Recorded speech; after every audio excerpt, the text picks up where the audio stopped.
Dubai एक ऐसा शहर जिसे लोग रेगिस्तान का चमत्कार कहते हैं, जहां बुर्ज खलीफा आसमान को छूता है, जहां पाम जुमेरा पर दुनिया के अमीर लोग छुट्टियां मनाते हैं। लेकिन 28 फरवरी 2026 की सुबह ने इस चमक को झकझोर दिया।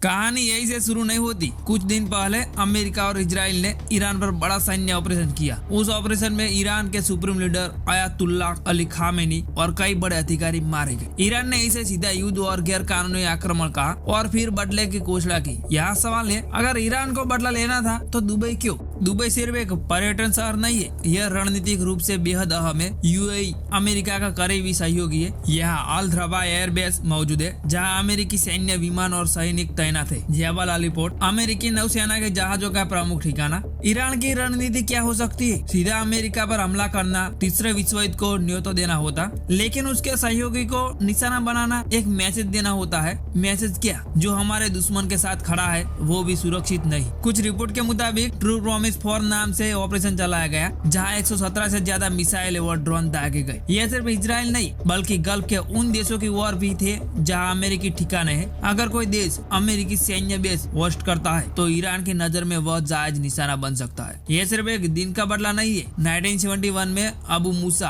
और 2 दूसरे द्वीपों को लेकर ईरान और यूएई के बीच विवाद चल रहा है। मतलब तनाव नया नहीं है, बस हालात विस्फोटक हो गए हैं। इतिहास गवाह है, 2003 में इराक पर हमला हुआ, पूरा एरिया अस्थिर। 2011 में लीबिया में हस्तक्षेप हुआ, आज तक अस्थिरता नहीं। मिडल ईस्ट में एक चिंगारी अक्सर बड़े विस्फोट में बदल जाती है। रिपोर्ट के मुताबिक इंटरसेप्ट की गई मिसाइलों के मलबे से एक 5 स्टार होटल में आग लग गई, जहां 3 लोगों की मौत और 58 लोग घायल हो गए। दुबई में एयरपोर्ट बंद, हजारों यात्री फंसे। सोशल मीडिया पर एक वीडियो भी देखने को मिला जहां बुर्ज खलीफा के पास धुआं उठता दिखा। यह दृश्य दुनिया के लिए चौंकाने वाला था। दुबई जिसे लोग सबसे सुरक्षित शहरों में गिनते थे, वो युद्ध की आग में घिर गया। अब जरा बड़े स्तर पर सोचिए, दुबई एक ग्लोबल ट्रेंड हब है। अगर वहाँ अस्थिरता होती है तो शेयर बाजार गिर सकते हैं, तेल की कीमतें बढ़ सकती है, फ्लाइट रूट बदल सकते हैं। स्ट्रेट ऑफ हॉर्मुज से दुनिया का करीब 20% तेल गुजरता है। अगर वहाँ तनाव बढ़ता है तो दिल्ली में पेट्रोल महंगा होगा, लंदन में गैस महंगी होगी,